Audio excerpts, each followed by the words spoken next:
Come with me on a breathtaking journey to the very top of the world.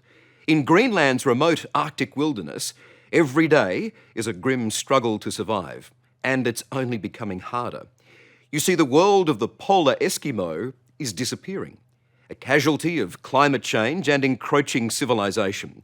Their language and their culture might have vanished forever, but then an eccentric professor came to stay. High in the Arctic Circle, Greenland is a place of perpetual frozen beauty.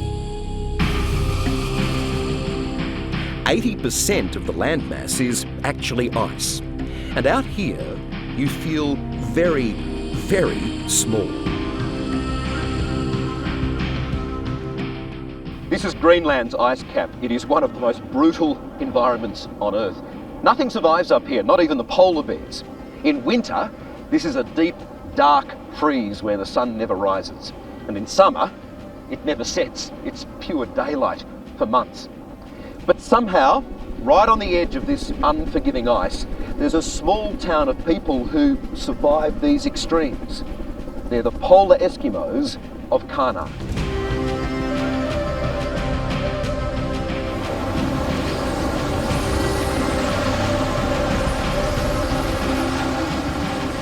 Are you amazed at how these people survive out here?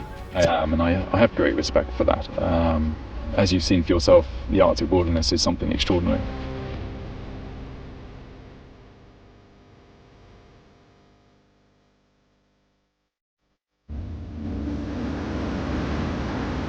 There's some really impressive lumps of ice breaking up from that. They're monuments, aren't they? They're monuments of ice. They're monuments of ice. They're like cathedrals of ice. I've seen some the size of small English villages. They're extraordinary. It's a long way from home for Cambridge professor Stephen Leonard. He's lived here for the past 12 months, experiencing the Arctic in all its beauty and brutality, while researching the unique Inuit way of life. I was living a sort of childhood ambition, I suppose, in a way, and I was never happier than out on the sea ice, on skis or with local hunters. And you just deal with the frustrations on a day-to-day basis. You have to be exceedingly patient. A year in an Inuit community has shown me what it is like to be thwarted, to be confronted with contingency and circumstance day after day. But you just have to keep going.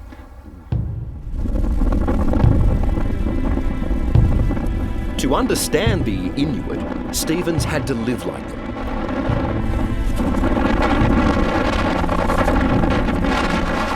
He's been snap frozen in month-long snowstorms.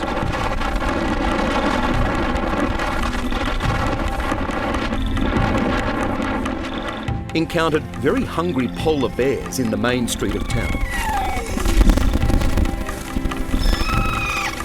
And he suffered through the long, dark months of an Arctic winter.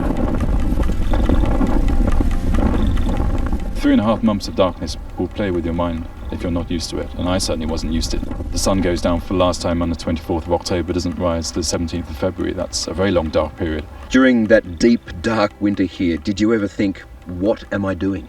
It never once occurred to me to pack up and go home, but there were some low moments. I think I probably suffered from depression in the dark period, which was something new for me.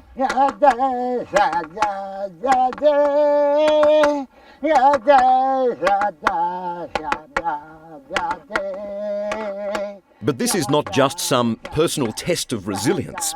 Stephen came to the township of Qaanaaq to record a disappearing Eskimo culture.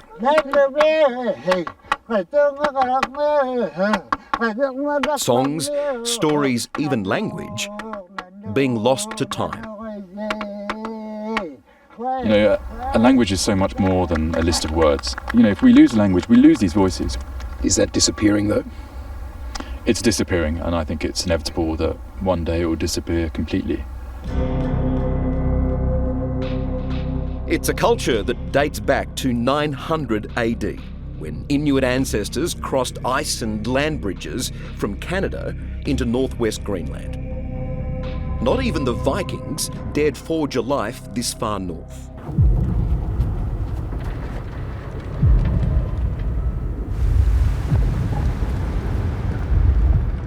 And just as they've done for millennia, the Inuit hunt the incredible-looking narwhal. But these days, hunters must abide by a quota of around 60 each year and use a traditional kayak and harpoon.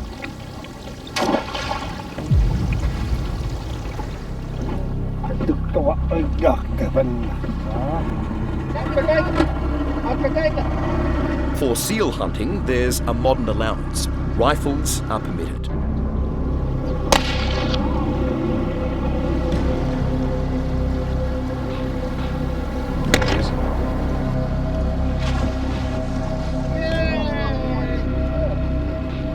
Gee, it's a tough thing to see, I've got to admit.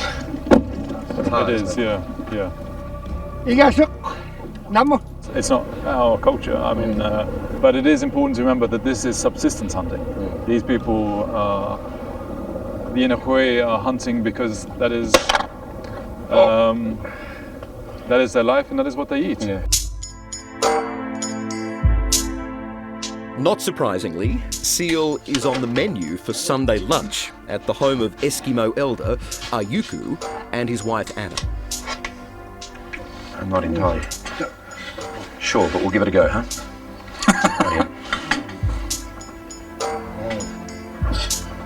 An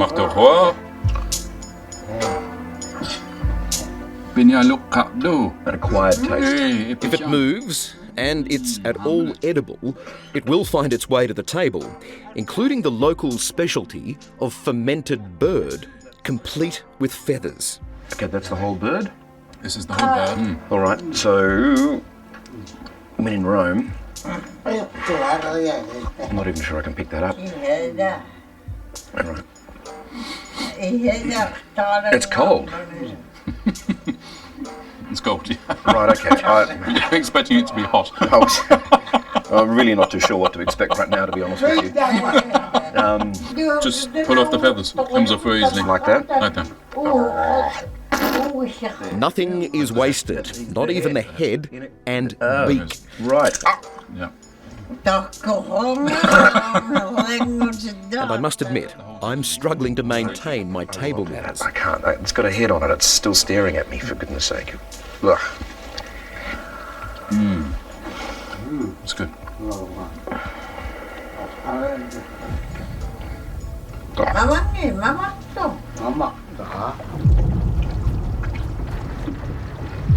This is a way of life that demands a strong stomach and an iron will. And there are new pressures, as climate change dramatically alters the landscape they've known for centuries. The locals regard climatic shifts as the natural cycle, but it's not so long ago that this entire bay was part of a massive glacier. Most of it has disappeared now. So it is This bay wasn't here. No, it wasn't here. No.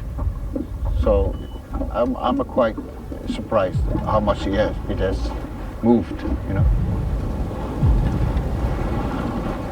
We're having a bit difficulty to find an explanation of it, so I don't... But All you know is that something's changing. yes, something's changing, definitely, yeah.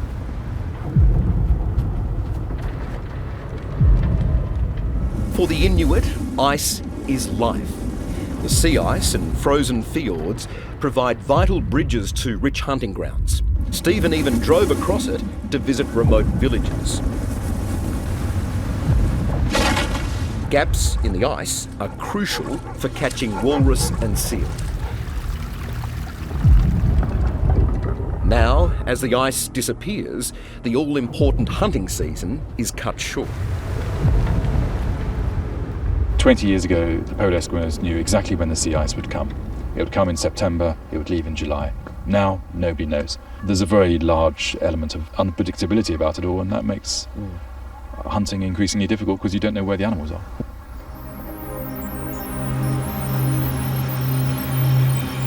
This is the very northern edge of civilization, and the most remote villages are most vulnerable to the changes taking place. Getting to them isn't easy. But at least the summer sun means we've got lots of daylight to work with.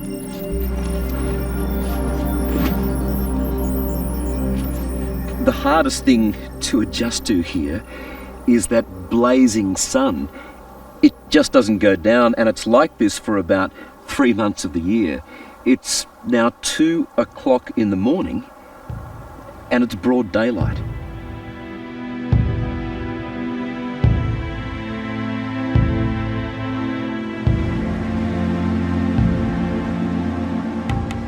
Finally, after a hard day's night, we arrive at one of Greenland's most remote communities. Rightio. Here we are.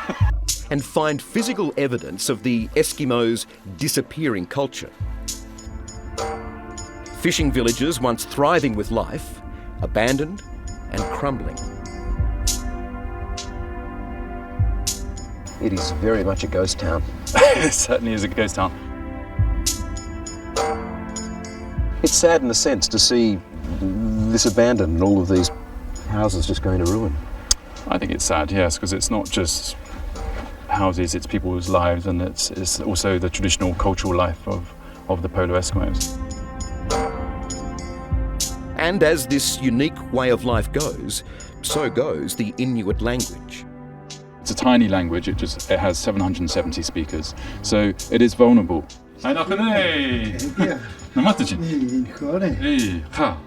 With his expertise in linguistics, Stephen's determined to document this language on the brink. And he's been discovering that it's often what's not said that can be as important as what is. It took me a while to understand that the raised eyebrows means yes, the pinched nose means no, which I can't do properly, and the shrugged shoulders means maybe, and the answer to most questions is maybe.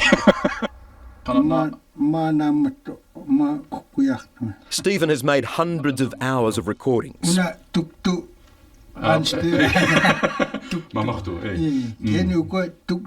His aim is to publish the first complete Inuit dictionary. Why should we care if this language is documented or preserved? Ultimately, it depends what kind of world you want to live in. Personally, I think the world would be utterly dull if we all spoke the same language. And diversity is something to be treasured.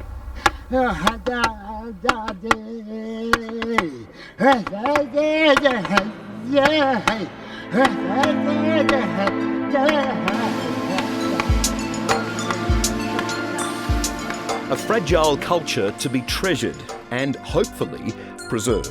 Long after Stephen has left this icy land for more comfortable climes. When you get back home to England, what's the first thing you're going to do? I think I'm going to go to a pub and get myself a pint of English beer. Warm and flat. Warm and flat, that would do me fine.